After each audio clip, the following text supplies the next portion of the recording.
yeah, I just want to thank you, Micah, for organizing this video because I'm sure that so many people gonna find it very useful. And yeah, I really appreciate your effort to communicate the conservation stories to the many people across the world. Welcome to Nature's Guardians. I'm Micah Siegel. Each week, I talk with people working to save and help animals around the world. They're nature's guardians, and you can become one too. Today, I'm talking with Kumar Paudel of Greenhood in Nepal. Welcome to the show, Kumar. Thank you, Micah. Yeah, looking forward to the conversation. To start it, tell me about your background and how you got where you are now. Thank you, Micah, for inviting me to your podcast. Yeah, this is so, I'm very interested to talk with you today. So I started my conservation journey a long time back, actually. So when I was in high school, I was grew up in one of the remote place in Nepal, in rural village. So helping my parents collecting the grass, rearing the cattle, and then walking 1 hour to go to the school and all, right? So that all the setting and then exposure to the nature, so always helped me to made me curious about the so what are they, so what it is for, so what's the like a very interesting feature about the nature. Okay, so when I was doing my undergrad, at that time there was rampant rhino poaching happening in Nepal, and I was just a student, but I was so concerned about how things was going on. So I started to talk with my classmates, and then we thought, oh, we need to do something. So we set up a youth alliance. It was named National Youth Alliance for Rhino Conservation, and then so that was the initial entry point in conservation for me. So that was the point, so how I started. And then later on, after 2 years spending on that alliance, we thought, oh, we need to have a proper organization or institution where we can grow ourselves and use as a platform to develop young conservationists. And then that's how I started Greenhood. What do you do in Greenhood, and what is it about? Okay, so yeah, thank you for the excellent question. So yeah, Greenhood is a science-driven non-profit conservation organization in Nepal. So it means so we do research in the conservation problem and the species which are often neglected in conservation. Also, we understand what is the problem, how we can fix it. So what government can do, what local community can do, and how the younger people and the youths of the society can contribute to conservation. So we generate that kind of understanding and then disseminate it to the different stakeholders. And also in Greenhood, so we help to empower, train young conservationists. So it's basically helping to develop a new conservation community in Nepal. How many rhinos are in Nepal, and what species are they? Okay, so Nepal has one rhino species, that is Asian, so greater 100 rhino, and we have about 750, around 750 rhinos are there in Nepal. How does Greenhood help them? Yeah, so Greenhood works with the law enforcement agencies, communities, and national park to make sure so they're well protected in the park. And while saying that, so we help to deter people from poaching.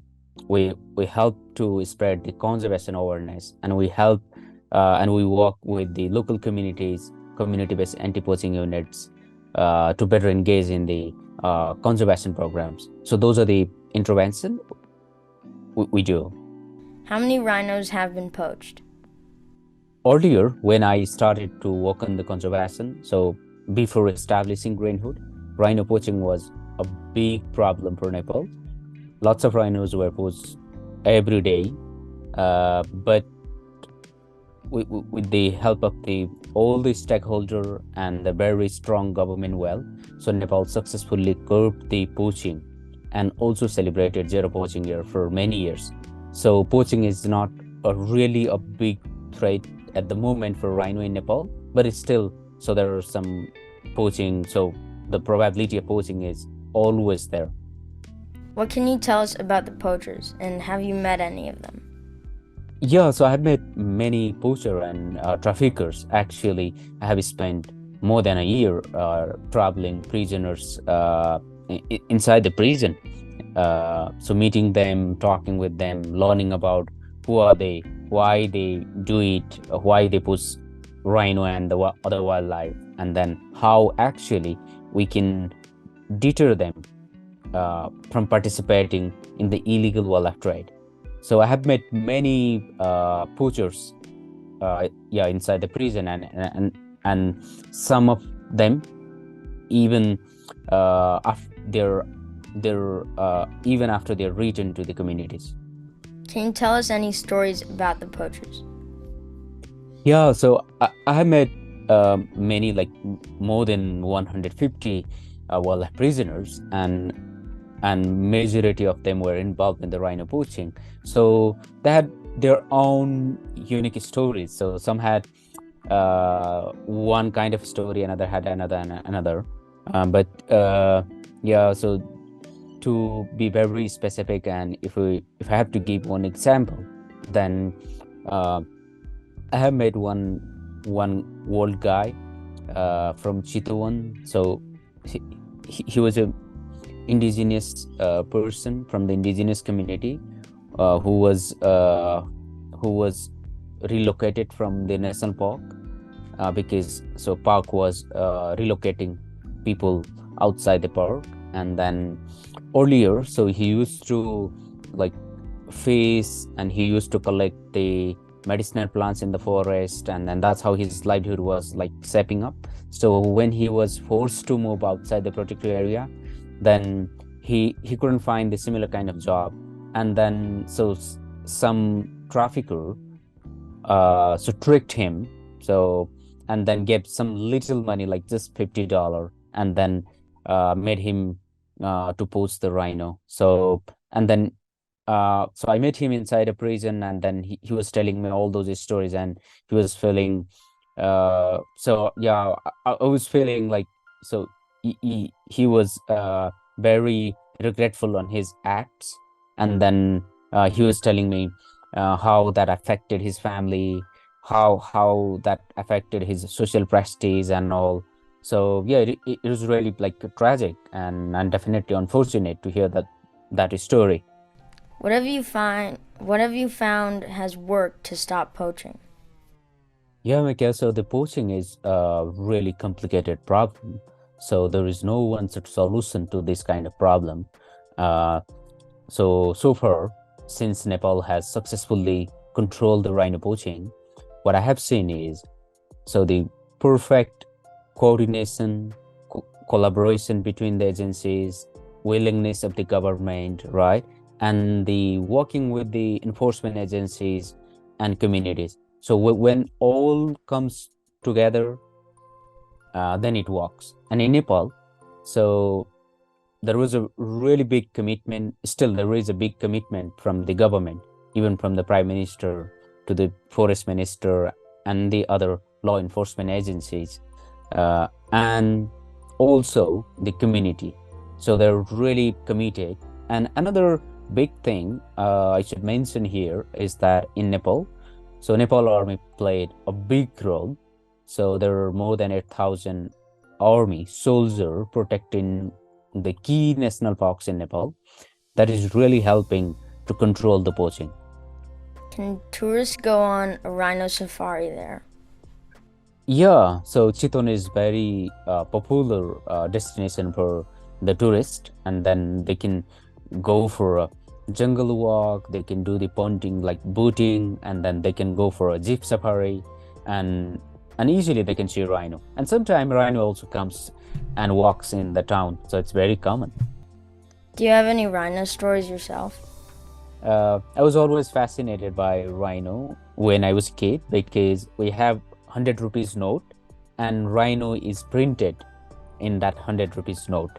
So oh, whenever I was looking at the 100 rupees note, so I was saying, oh, what kind of a species is it, where they are. So I was very curious about that picture of the rhino and the like banknote. And then so when I see rhino for the first time in 2010, so yeah, I was very happy to see the picture of the note currency in the forest. So what else does Yeah. Greenhood do? Yeah, in Greenhood, so we are understanding about the different incredible wildlife species in Nepal, which are often neglected in conservation. Like, personally, I'm a great fan of pangolin. I'm a great admirer and lover of the pangolin. So I do work to protect pangolin. I do survey. I do develop lots of the outreach and behavior campaign to enhance the awareness and to control the poaching. So I also work with the law enforcement agencies uh, to control the illegal trade happening in Nepal. And also in the Greenhood, so some of my colleagues, they work in protecting medicinal plants like orchid, cancer curing yew tree, and freshwater water turtle, and Nepal's only tortoise species. So our program are spread around these incredible species which are threatened due to the trade and habitat destruction, but often not prioritized in conservation. What about their family structure or society? Yeah, so the pangolin, so if we say the globally, there are 8 species of pangolin, 4 are in Africa and 4 in Asia. Out of that 4, in Nepal, there are 2 species of pangolin. And generally, they don't like very much noise and crowd and things. So they're very solitude kind of a species. How many are there and have their numbers declined? Yeah, since the pangolin is very elusive species and they live often under the burrow, so it's so difficult to estimate the number. And actually, so we don't know exactly how many pangolins out there, but there are many estimation. But the one thing for sure is pangolins number are decreasing rapidly. Their body is covered by scales, and so they are being hunted for a couple of reasons. So one is some people, local community, they think that the pangolin meat can cure many kinds of disease, and they use pangolin as a bushmeat, and they sell the scales, and scales are being used in traditional medicines, especially in China. So there is a growing demand from China, and because of that demand, so people poach pangolin and they eat their meat and then they sell their scales. Have you met these poachers too, and what have you learned?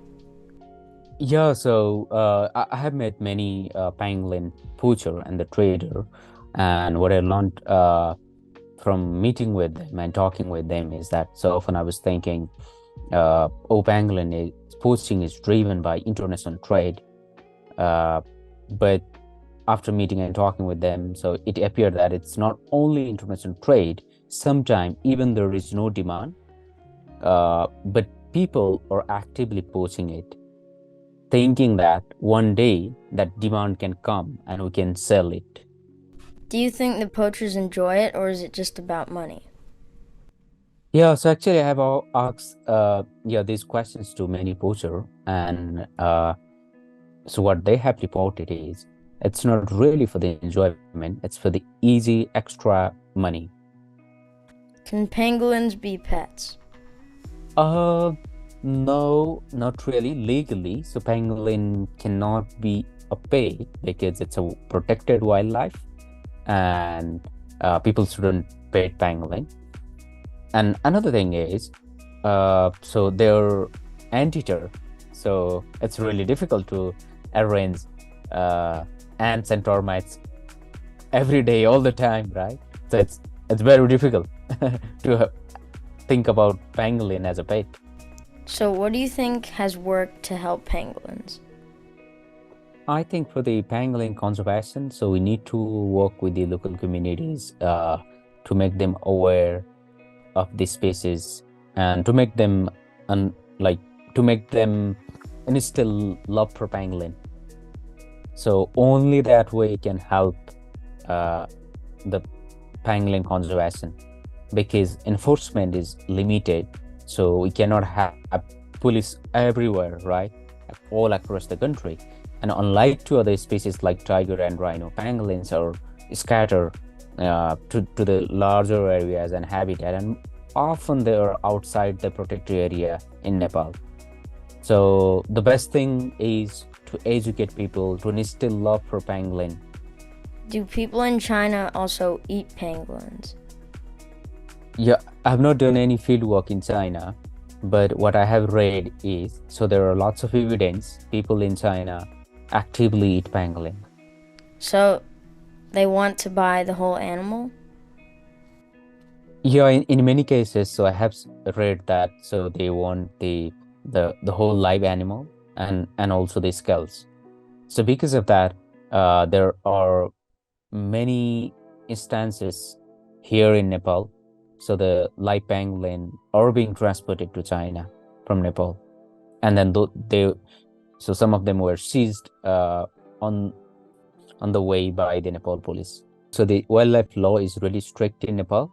So if somebody found killing or trading pangolin, then the maximum penalty is 15 years jail and up to $10,000 fine. How many people are in your group and how is it funded? Yeah, so our group is not so big. So we have around 25 people, and some of them are full-time and are actively working in it. Some of them are on and off. And our work is funded by, so most of the work is funded by our passion and then our voluntary contribution. And we apply for the competitive grants, conservation grants and awards. So that's why we are funded. If you could have everything you needed, what would you do? I think so I would definitely develop the really large scale intervention to aware and then change the behavior of the people. At the end, if we don't change people's perception and their behavior towards wildlife, then we won't be able to control it. Do the rhinos go back and forth to India? Yeah, Nepal and India, so we share border, and also there is national park. So there is Valmiki Tiger Reserve and then Chitor National Park. So and there is no border for the wildlife. So they are free to go to India and free to come back to Nepal. And sometime if there is flood or something, so they get swept away from Nepal to India. There are many examples of flooding rhino from Nepal to India, and also sometimes authority go back and go there and then take it back to Nepal. What are your thoughts about the future of wildlife in Nepal? Yeah, to be honest, I'm very optimistic about the future of conservation in Nepal, because Nepal has already proved that Nepal can do the conservation. So especially the tiger number, rhino number, increased forest area. So these are the very clear indicator that Nepal can do the conservation. And again, so there are some problems to fix, and if we work together, if we get the resource, and if all the stakeholders are on the same page to work on it, then it's possible to make very thriving environment for the wildlife in Nepal. Thank you for talking with me, Kumar, and thank you for watching. You can help animals by hitting the like button and subscribing to this channel. I'll see you next time on Nature's Guardians. Bye.